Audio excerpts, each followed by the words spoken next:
Hello to all of our viewers and listeners. My name is Johanna Vallistu, and I'm the head of the Estonian Institute for Future Studies.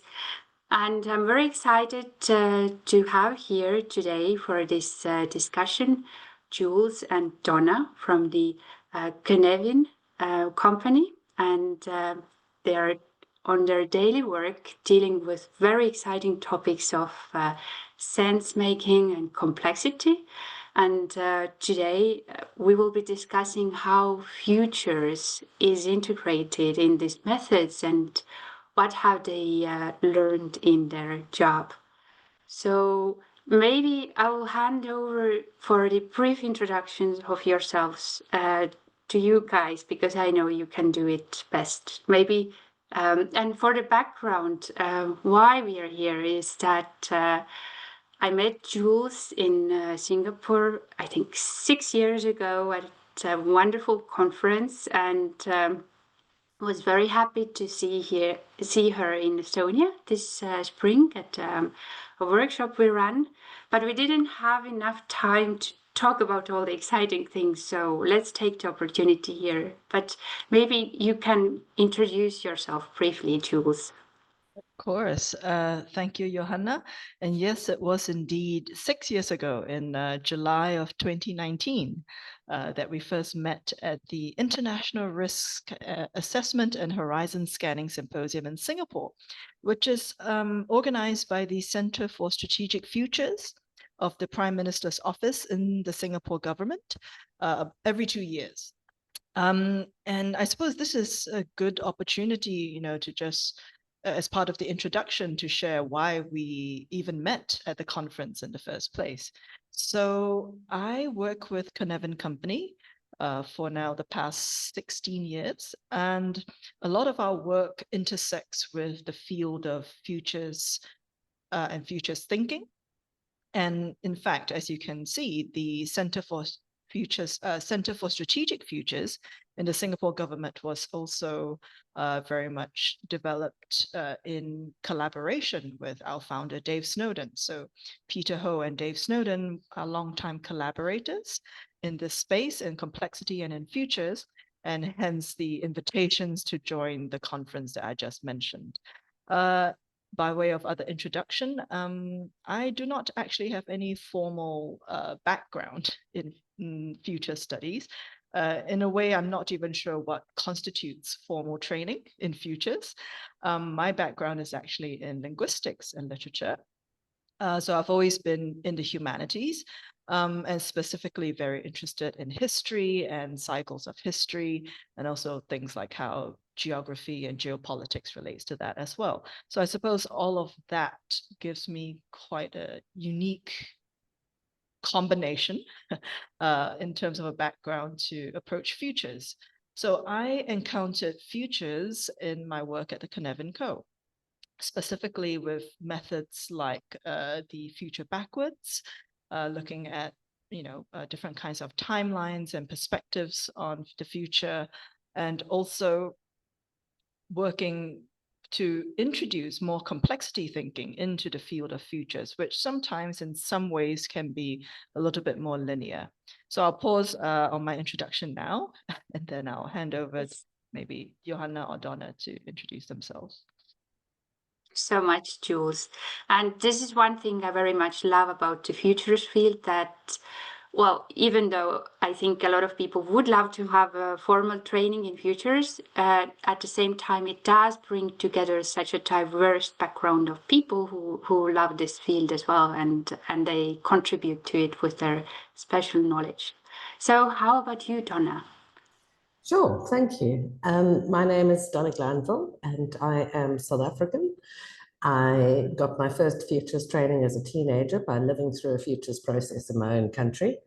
And since then, I guess I've been picking it up wherever I can. So did my undergraduate in journalism and political science back in South Africa, very interested in what was happening in our country from that point of view. And then in my later career, got into various forms of leadership, strategy, community and organization development. And in my work in futures, which was working on my master's thesis, I ran into the Cynefin Co. So a little bit reverse to Jules' story. Dave Snowden and his work in complex futures as an alternative to the kind of linear scenarios, etc. at the time was a key source in my thesis, sitting on the end of Africa. And a couple of years later was working in the field of strategy and futures consulting, broadly speaking, and kept bumping into Dave as well as other practitioners in that network. So my core professional focus is very much consulting to leadership teams and decision makers on strategy, futures, culture, those sorts of complex themes. With the Cynefin Co, however, I have taken on the complex challenge of leading our learning and training area, which is trying to take some of these crazy ideas and make them accessible to people around the world. I still live in South Africa, but have the privilege of being able to work all around the world. And at the moment, I'm sitting in Chiang Mai in Thailand. Wow, so you are in Thailand. Mm-hmm. And where are you, Jules? Also. I'm also in Chiang Mai, Thailand. Okay, that's great. So sending you greetings from Estonia. I'm in a very rural area, in a country place, because here in Estonia it's our brief summer time, so we have to make the most of it. That's great. So let's get straight to the point. And I know you probably get this question a lot. So what is sense making, and how does, you mentioned that it's the complexity theory or complexity thinking is different from the usual futures methods, but in which way? How does it differ? So what do you keep in mind when you do the sense making futures process? Yeah, well, I suppose I could give a bit of a introduction to, complex systems, complexity thinking, and maybe Donna can chime in from the futures perspective, since that's where she encountered it. So we like to call what we do at a Cynefin Co naturalizing sense making with a hyphen to indicate that it's an active role. It's a verb. We are actively making sense of the world. And there are many ways that we as humans make sense of the world. Specifically, we're drawing from, the work of people like Carl Weick.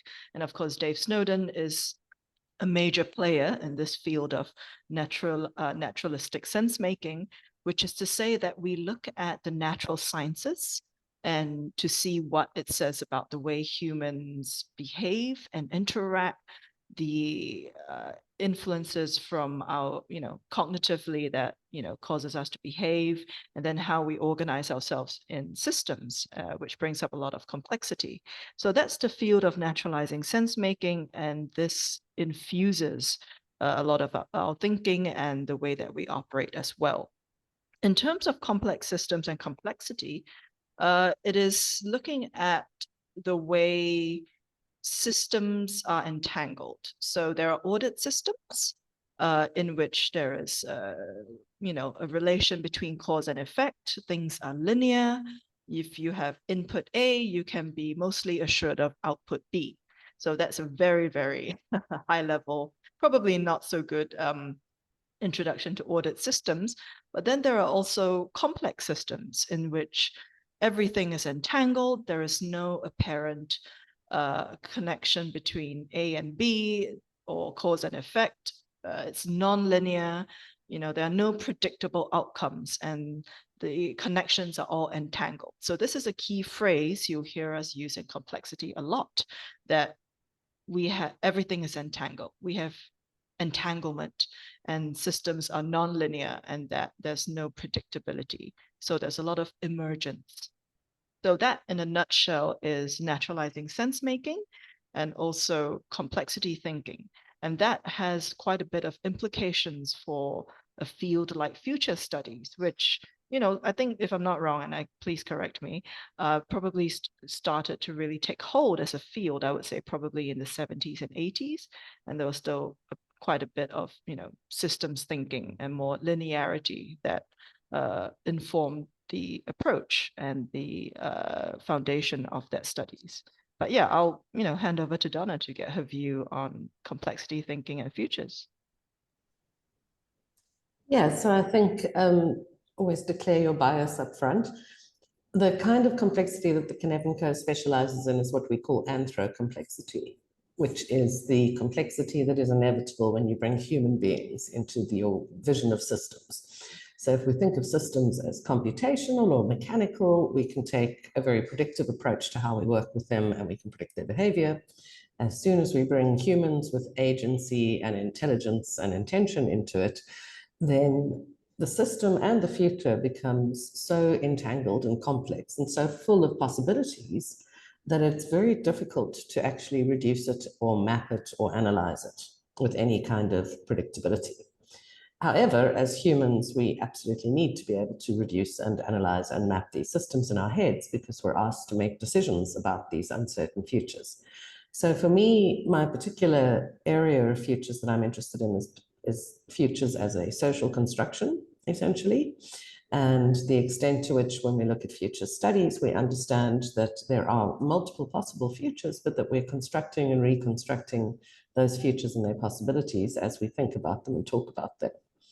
And so the Cynefin Co's approach, focusing on anthro-complexity, I think is one of the things I really appreciate about it, is that it reminds us that actually as human beings, we are built for complexity. In our personal and social lives, we think about future decisions with far-reaching implications, like choosing a spouse, deciding to have children, let alone what country one might choose to live in, or what career one might choose to pursue.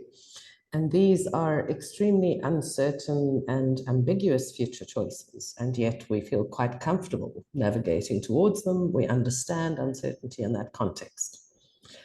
However, when we move human beings into more of a structured, organizational, institutional, analytical place, like a workplace, they suddenly seem to be quite confused by uncertain futures and very stressed out by trying to make decisions about them.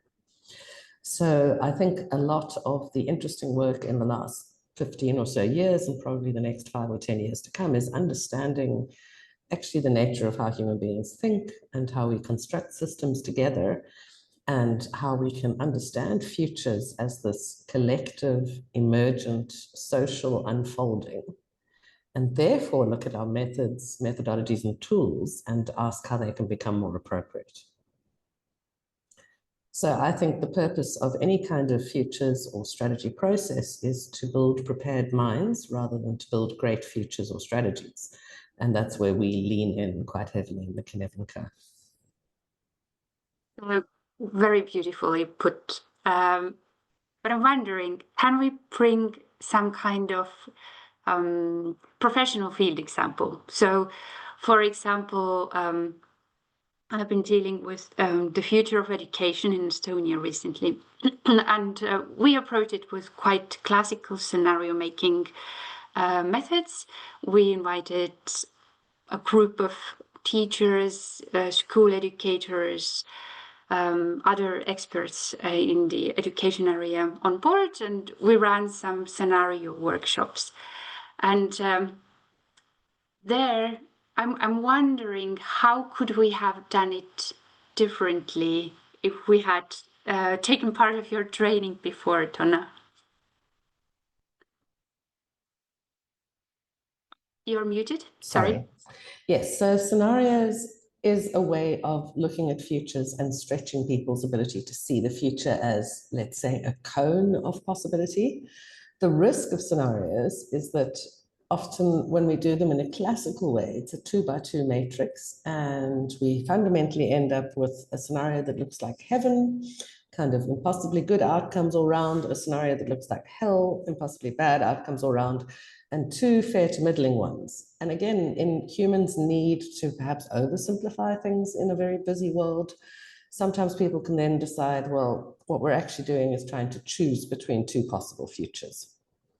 So all of these methods that invite people to either formally or less formally imagine multiple futures are definitely a step in the right direction. Had you been working with some of our methods, what might perhaps have been different would be that we would either really amplify that pattern and actually lean into the heaven and hell scenarios. And we have some methods that we call side casting, where instead of trying to look into the future as an approach to scenarios, we instead essentially imagine multiple parallel possible futures. And our futures backward method that Jules mentioned is one of those. Alternatively, you might be creating, say, 20 or 36 micro scenarios under our methods that would take a more independent exploration of each of the variables. The challenge with the macro scenarios, the classic Royal Dutch shell method, where we end up with about 4 or 6 or 8 scenarios, is that it says just 2 or 3 variables are privileged over all others. And in a complex system, particularly a human one, there are in fact many variables that are entangled. So it might be 32 variables that are of interest. I can tell you that when most companies were doing their strategic scenarios 10 years ago, a global pandemic was not one of the variables that were crossing their scenarios because it's an outlier. And so in our study, our approaches, we also tend to look at outliers and weak signals. And rather than discarding them, as more kind of cybernetic or purely statistical methods might do, we tend to amplify them. We tend to say, well, this is an interesting weak signal that even if an outlier was, I don't know, a meteorite hitting Earth, we wouldn't have necessarily thought that was going to happen, but we might lean into it as an interesting scenario to model what happens if there's a major disruption of all technology and maybe even air quality. So we tend to take those weak signals and those outliers and actually look at those and perhaps play with amplifying them, where other methods tend to, yet again, try to reduce this cone of almost infinite future possibilities to something that looks like a 2x2 or maybe a 4x4 matrix. That makes really a lot of sense, and especially looking ahead, as you said, the word entangled, that in a world where everything is very entangled, these weak signals might play out as major risks in the end. So there are, I think, a lot of polycrisis topics on the table at the moment, which usually go beyond the usual scenario framework. But now a question to you both. When you have done these kinds of approaches, so there is usually time constraint with the futures projects. And of course, one of the advantages of the classical scenario method is that with the 4 scenarios, it's cognitively easier to grasp them and also to fit it into some kind of workshop schedule. So how do you balance the complexity, all of these different mini scenarios, weak signals, side scenarios, and the cognitive capability and time constraints of usually it's the top officials we're dealing with so that they make good decisions? So how do you do some kind of pre-selection, etc.? So yeah, I think the bias towards workshopping is one of the strengths and the weaknesses of a traditional approach to futures or scenarios. And so what we would firstly do, I think, is to have input that comes from beyond just that group. So even if we know that there's a group of 10 or 20 people who are going to sit in a room and actually workshop the scenarios, we would try to get some of the inputs into that process to be much more diverse. And that is where we might use our SenseMaker tool or a similar kind of software to enable perhaps citizens and stakeholders of all kinds to offer micro scenarios. And this does typically happen in traditional scenario processes, whether it may be a Delphi study with more experts or a whole systems event. We often ask a big crowd of people to tell us what they think might affect the future. We get a big set of possible variables. It's just that the traditional process then focuses 80% of the process in crunching that big set down into 3 or 4. Our process takes it slightly differently in terms of what we do in the workshop and in the processing or sense making of that data. So once we've got a whole bunch of ideas or micro scenarios, hopefully from some quite diverse voices about what might affect or influence the future, and we might get those by asking a question like, what are some of the forces, factors, and actors that you perceive driving the future? And we would invite people to give us lists of, rather than to spend their mental energy on thinking about the one thing. Then we have a technique where rather than actually mapping those into scenarios, we create a map of the strategic or futures landscape. And so this map is able to hold, in theory, an infinite number of factors. When we talk about actors, constraints, constructors, there's all sorts of academic theory underlying why and how we map in this way. But it could be thought of as like a hiking map. You're out in a rural area, perhaps you want to go walking in the mountains. You can get a map that shows you that there are granite cliffs over here, there's perhaps a river over there, and it tells you both about constraints or limitations, but also possibilities, factors, and other actors in the landscape. Once that landscape is mapped, it can be updated, but we can also run scenarios through it. So we can say, if we're thinking of perhaps investing in this area, we can run it through a much broader landscape of factors and possibilities than our traditional scenarios would offer us. And so there's almost an inversion. It gets very analytical and technical, I'm sorry, on the cognitive level, but there's almost an inversion of the cognitive process of seeing the future as terrain or landscape that has some things. We can do many things. Some of them will be far more difficult than others. Some might be more risky than others, but we can encompass perhaps 20 different outliers and therefore far more diverse possibilities and factors. And as a sense-making tool, it tends to not have the effect of encouraging humans to think that the future is known, but rather to think of it as a bit of a journey. And we talk about navigating uncertainty rather than trying to resolve it. Yeah, I'd like to add something to what Donna just said, is that, you know, if you look at anthropocomplexity and the Cynefin framework, specifically the action logics for a complex system, you will see that we say you probe and you sense and you respond in a complex system, and also that what's really required to act well in a complex system is to have real-time feedback loops. And so this principle underpins the way we approach futures, because a lot of traditional scenario planning techniques in futures takes more of an ordered systems approach. But with real-time feedback, you're able to not only start to map the landscape and to look at possible futures, but also be able to adjust your scenarios if you're doing some kind of scenario planning according to the feedback that you're getting. So I think it's also quite important to stress the way that complexity thinking and the action logics, you know, underpin the way that we design futures methods and how we implement them as well. Mm-hmm. Mm-hmm. And it seems to be very important that you have the tool, the sense-making tool behind it as well, and the general framework, right? That helps to navigate this rather seems to be a time-consuming process. Since I have to join some workshop to really understand it.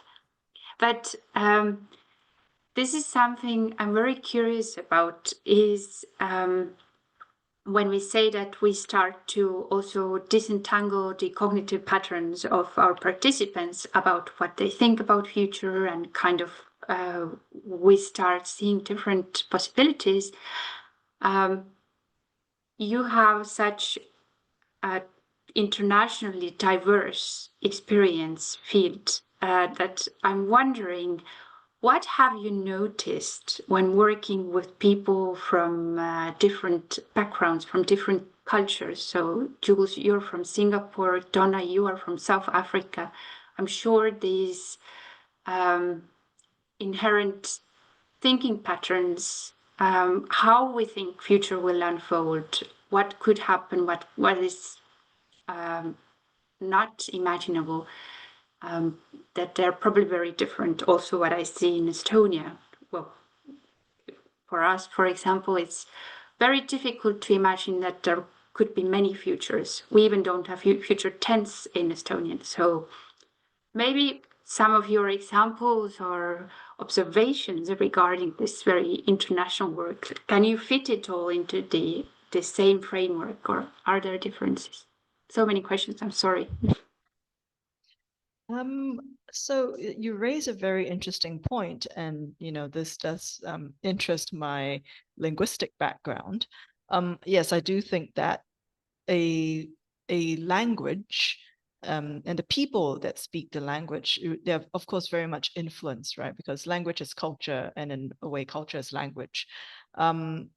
So the way that people express and articulate abstract concepts, which is what language is quite fundamental to how we see the world, how we understand our past and make sense of it, and also the present, and of course the kinds of hopes and dreams and fears of the future. I suppose, again, with the caveat that none of these are meant to be generalizations of my experiences and observations, but I would say that if you take anthropology, the anthropological view of temporality, which is how people make sense of time, definitely there are differences in the way that, different cultures make sense of time. That's well documented, so I won't go into that. But if you are interested, lots of material online to get you started. But the point I'm trying to make with that is that the recent past and current circumstances that a community or culture or country are facing very much impacts on their perception of temporality. So just as an example, if there's a lot of conflict or threat of conflict that a certain community or country is facing, then even if it is part of their language and culture to be able to think and plan for the future, they might currently say that they're very much stuck in the present with present concerns. So I think it is important for us not to forget the very present circumstances that will affect the way people perceive the potential futures that they might have. And and I think currently it seems like the world is facing almost like unprecedented uncertainty about the future, although we should remind ourselves that that has been the case in many points in throughout human history. So I just wanted to leave this little observation here. Yeah, I think so. I also actually, my first career, I glossed over the part of it where I was a writer studying English and linguistics, so equally fascinated. But I think that culturally we do have greater or lesser existing models that we can map onto. But we need to remember in any kind of futures work, existing maps and models are never 100% fit. We have a bit of a saying that the map is not the territory. And so, in fact, having a way of thinking about futures culturally already embedded can be as much of a constraint as it could be an enabler, because folks then tend to lock into that. So in Africa in general, sub-Saharan Africa, there is a certain approach to thinking about futures that tends to be very much about multi-generational slow progress, etc. In South Africa, we had to leapfrog that kind of a timeline to do some fairly radical thinking about futures within a 2 to 3 year timeline. And as it turns out, when there's sufficient incentive on the table, all sorts of folks are able to think about futures and to communicate about them. The process matters and facilitation matters, and the language that we use when we talk about futures matter. And I suppose in my experience, in my career, that's where sometimes the experts, the excellent facilitators can step in and help with process in that particular area. So it could almost be seen as a clean slate, but equally there are certain approaches that you could perhaps borrow from other cultures that, because they're novel, in Estonian work might spark a particular interest. We do also tend to find that all around the world, the attitude towards the predictability of the future is changing. We've had some significant shocks. We're all talking about the poly crisis. I think there is a growing general awareness that futures should have the plural S at the end of it at the very least, and that it's not quite as predictable and simple as we think. And even if we want to be able to predict the future, words like resilience, agility, adaptability are perhaps concepts that are a little easier to introduce to some of the skeptics rather than trying to get them to be pure futurists as the first step in that change. That's one of the recommendations I have received with the Estonian audience, who sometimes is not so much into the future specifics. I was once told that you don't even have to mention that it's a foresight practice, just do it. But I'm wondering, do you have any, you mentioned, Donna, that you might sometimes borrow from some other cultures' approaches, or do you have some specific examples, like how to unlock people from their existing futures thinking patterns? Or is it a professional secret? No, not at all. But that's where I said the process matters. So things like, in fact, I'll ask Jules to talk through a little bit about the future backwards process. But even the mapping process that I briefly described earlier, if we are able to facilitate that in a way that invites people to access the knowledge they have, and that's sometimes through the questions we ask, it's sometimes through the way we construct the workshop, it's sometimes to do with some reassurances about how the maps and ideas will or will not be used, we find usually that people actually surprise us. I will also say that while Estonia may be a special case, that in that general area of Europe, there are a lot of very strong schools and traditions of futures thinking, but they often are very much based in community processes rather than formalized ones. And so we look at the kind of processes by which a village might make decisions or a tribe might make decisions in sub-Saharan Africa. And those are often to do with who has a voice at which points, and it's often to do with making sure that we control for power. So if we stick the most senior decision makers in a room with juniors, for example, we know the juniors are not going to speak up, and if they do, they're not going to speak authentically. So a lot of it is to do with process tips and hacks around how to make sure that voices get to enter the future with equal weight and power. If we listen to the same people we've always listened to, then we'll get the same clarity on futures that we've always gotten. I think this is something that's very important to acknowledge, that we don't recreate the existing power structures and hierarchies through our futures process. So, but you mentioned that in Europe we have these specific schools of thought regarding futures, but now I have a question regarding that to Jules. You are from Singapore and you live in Singapore, and Singapore has one of the most excellent traditions of foresight. So I see that on one hand, it can make things easier because you don't always have to explain what futures is and start from the beginning. But on the other hand, does it also build any barriers to your work and your approaches? Because people might have very strong beliefs how it's done, or maybe they're smarter than, regarding the futures process.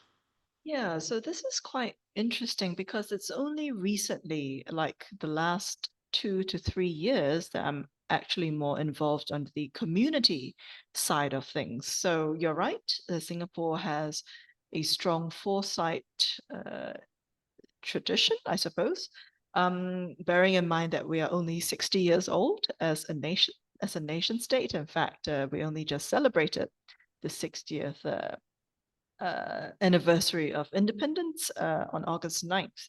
And, foresight, futures, this has very much been in the domain of expertise in the highest ranks of civil service, of government, very specifically because as part of nation building, and there's a little bit of history here as well. As part of nation building, one of the ways to develop a talent pipeline for your nation to serve in public service is to offer scholarships and to encourage, some of the best students to consider dedicating their life to public service.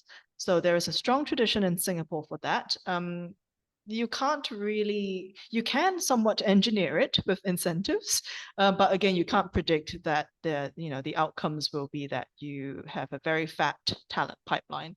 All that said, Singapore has managed to do so, and part of that sort of elite thinking, the elite layer of thinking was also to look at the newest the newest insights and thinking, and definitely foresight and futures was seen as getting as a way of getting an edge for Singapore to be very long-term in its thinking and planning. So that is my experience of futures and foresight in Singapore. It's, there is the Center for Strategic Futures. There are futures units in many different ministries and agencies in Singapore government, and that is great. That is how it started. And a lot of people rotate around in those units. But I would say in the past 2 to 3 years, there is a definite interest in civil society. And of course, there's a huge overlap because Singapore is so small as a population. It's very analogous to Estonia as a small nation state. There's a lot of overlap in people who are still public servants or were public servants and, contributing in civil society and in private life. And I'm part of a few groups of people in Singapore who are more community-based.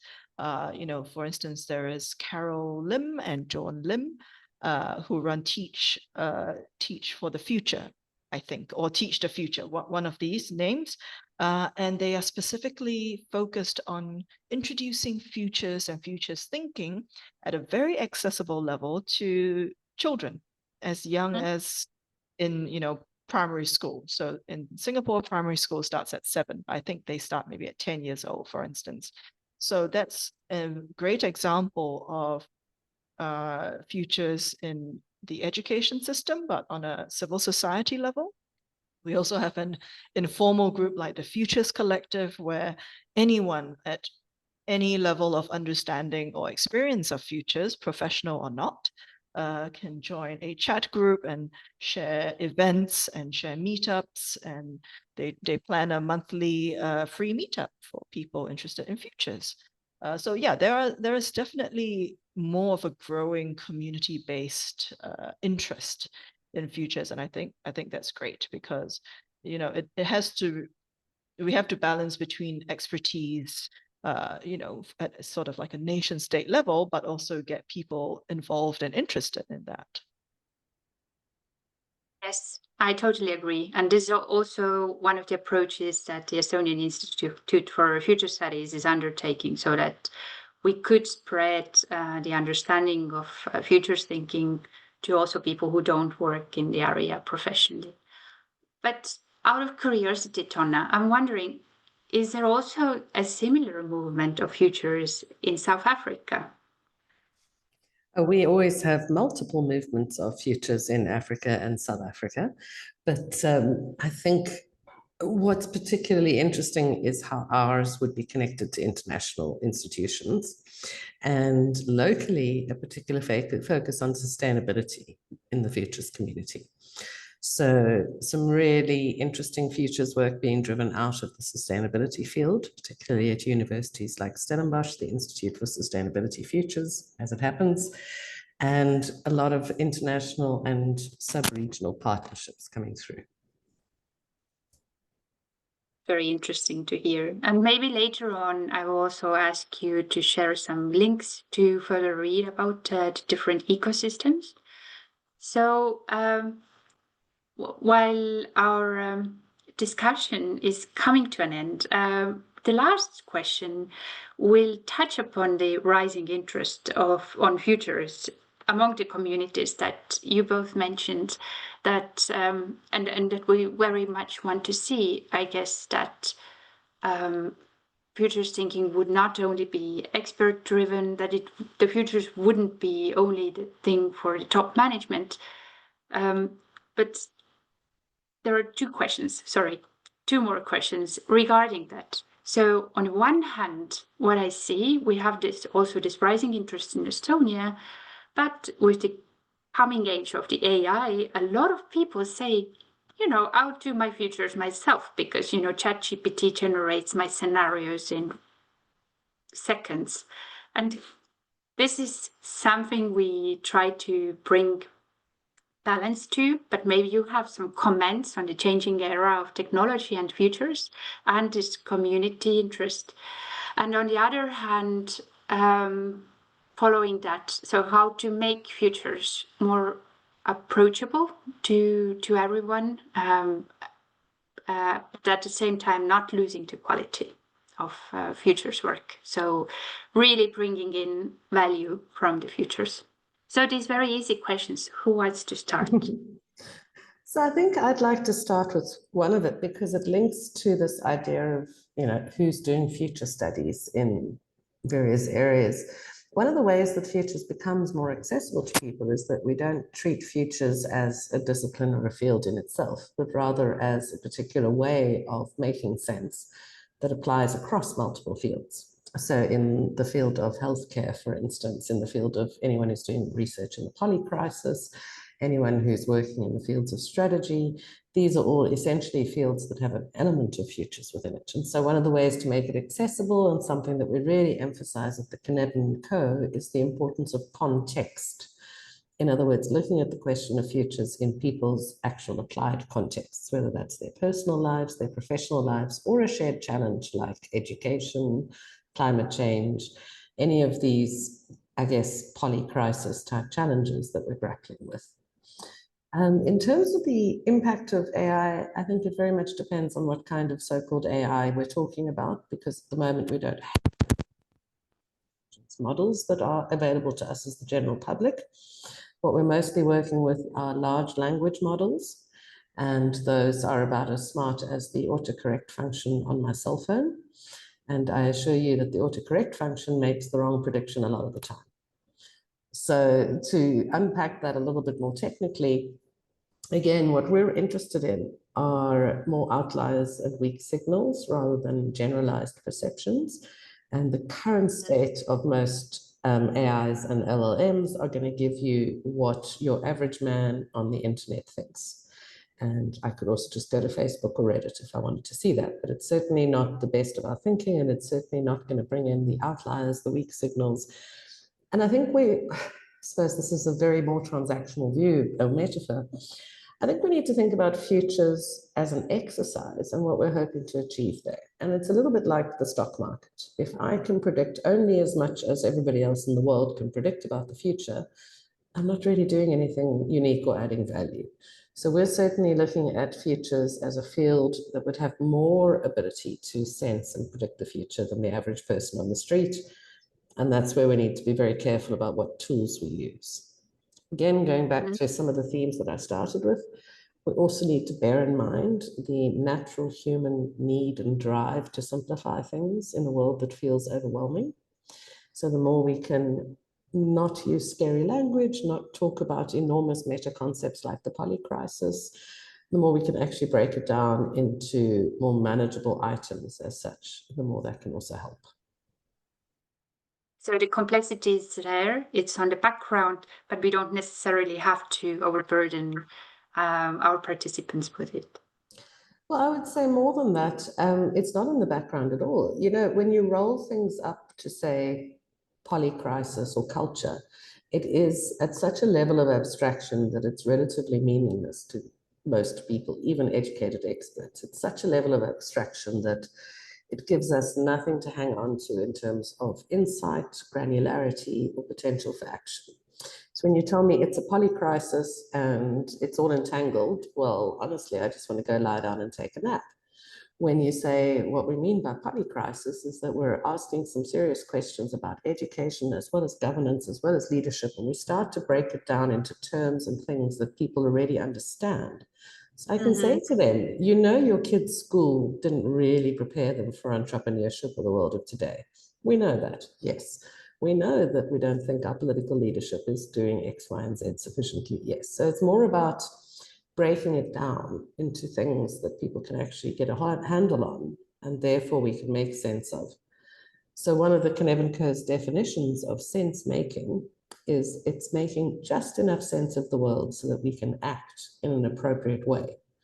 And so what we really want to avoid is people being paralyzed by all the possibilities of the future. They should rather be energized by them. And I think that's also something that our techniques do aim to do, is to show future possibilities as positive as much as negative.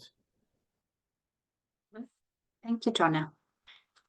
So your final thoughts, Jules, on the question, or maybe as a follow-up to Donna? Well, I suppose for AI, AI hallucinates. So we should be very careful about, and again, it's not AI, true AI, it's LLMs.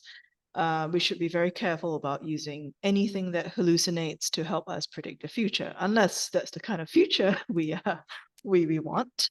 And I suppose the second thing would be, the way I tend to frame futures for myself, especially when it starts to feel like it's getting a bit overwhelming and too much is happening at once, is to remember that every day at the present moment, whatever we are doing, whatever billions of people around the world are doing, is all moving towards different kinds of futures, right? We're all creating futures in this present moment. Most of it have to do with our choices, the decisions that we make, maybe not as mundane as what coffee we choose to get from which cafe, but certainly in terms of some of our bigger life decisions around career, around impact, around family, around community, all of those choices and decisions are creating different kinds of futures for us as humanity. So I think when I personally, I found that to be quite a helpful framing when thinking about future. And yes, let's really try not to rely too much on LLMs to generate scenarios. In many cases, it would just be recycled scenarios, and then at some point it just disintegrates. Yeah, it's an external from us. So some machine generated something. So I very much agree that somehow we have to get a message across that it can be quite a waste of time to start doing scenarios with AI and just rely entirely on them. Whenever I have had a scenario process and I have compared it with the AI output, it's just not a good quality. But anyway, I think we have run out of our time. It was such an interesting discussion. Thank you so much for sharing your experience, your views on the future. And I hope wherever in the world we could someday continue this discussion. And of course, you're always welcome to come to Estonia. I suggest between May and October to have this discussion face to face to continue. And good luck on your work. Thank you. Thank you. Thank you so much, Johanna.